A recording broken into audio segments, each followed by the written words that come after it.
Musumba Lemon, just a chance.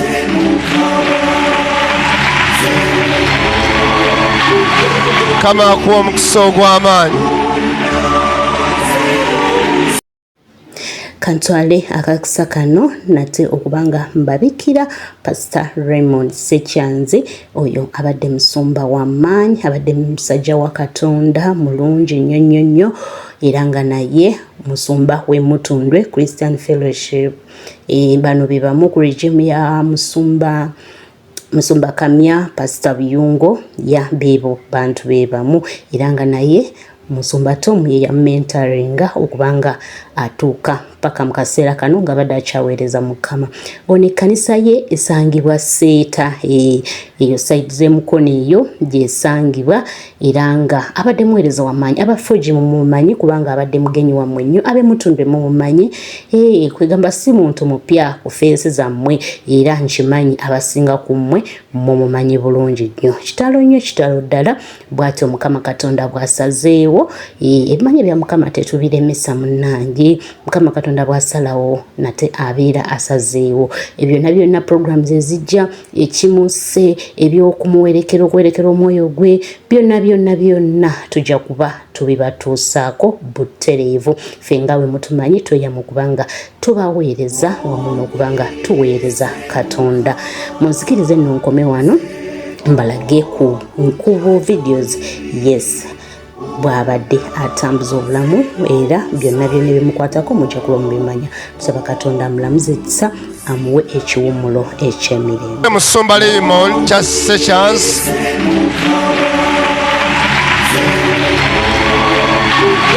Kama kuwa omukisa ogw'amaanyi.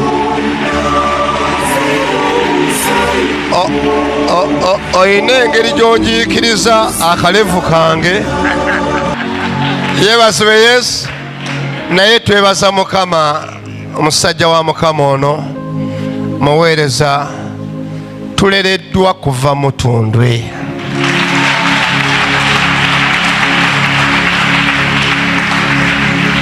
Ate ye n'atandika n'agenda n'aweereza ebiseera byonna abadde ne musumba Kamya Emmanuel ng'aweereza. Ate Mukama we yamujje n'amusindikira ddala emukono n'aweereza musajja w'amaanyi mu mukono. Kyensinga okwagala kiri kimu, bwe ndaba abantu bwe bati gye twatandikira nga bakyanywezezza Mukama, ddamu otunuulire munno mugambe toliiko bizibu. Mugambe toli wa bizibu. Kati bwe tuba nga twagenda Mutundwe na bizibu, Katonda n'abeera ng'agenda asumulula ne wajjayo bannaffe nga nabo balina ebizibu. Kati ali mu makooti asala akalevu nga akange. Kubirako Yesu affe engalo ez'amaanyi.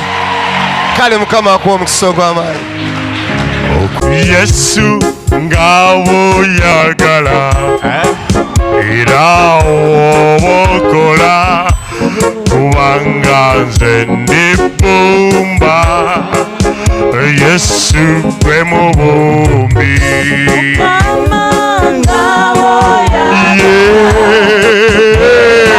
Mugambe nga bw'ayagala wabakola kubanga nze ndi bbumba. Yesu Yesu nga bw'oyagala mugambe wabakola kubanga nze ndi bbumba. Yesu gwe mubumbi.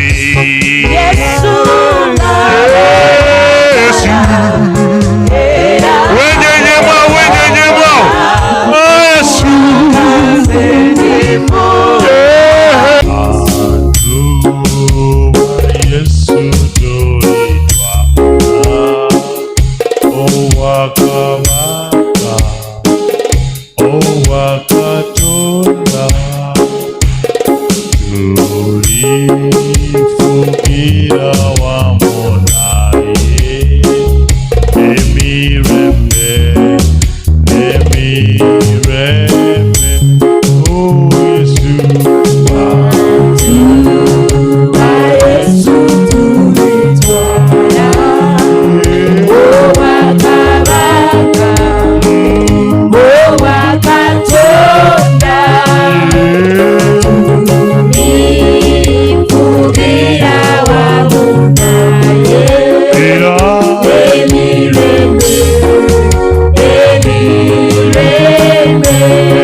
njagala nkumanye kutegere gwe Mukama omutima gwange kunoonya Mukama njagala nkumanye njagala onzerero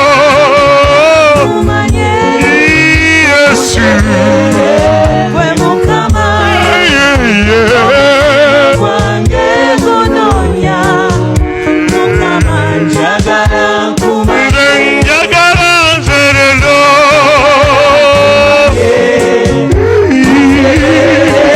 gwe Mukama Yesu gwange kunoonya Mukama njagala nkumanye empewo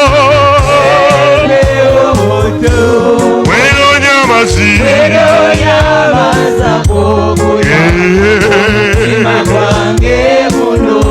musinza abooluganda empewo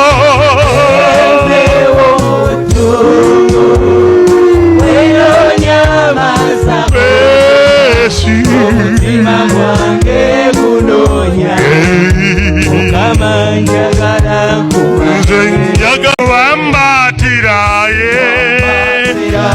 wambatira omuntu wange omunda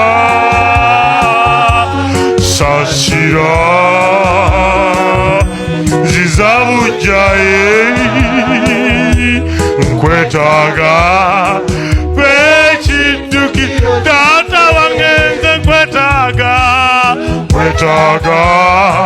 kwekidduki Mukama wange nze nkwetaaga Yesu wange nze nkwetaaga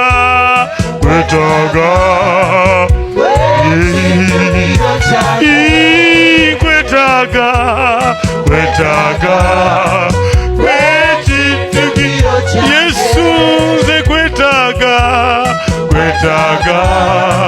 kwekiddukiro kya abaye bino byebiro byeyasuubiza ayiwa omwoyo gwe mu mawanga gonna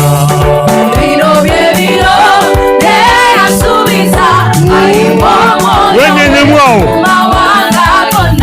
abaye bino byebiro byeyasuubiza ayiwa omwoyo gwe mu bakyala bonna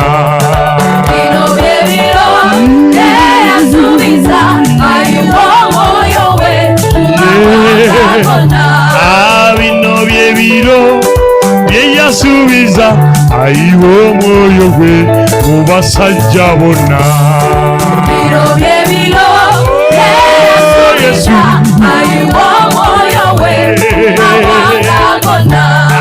bino byebiro byeyasuubiza ayiwa omwoyo gwe mu mawanga gonna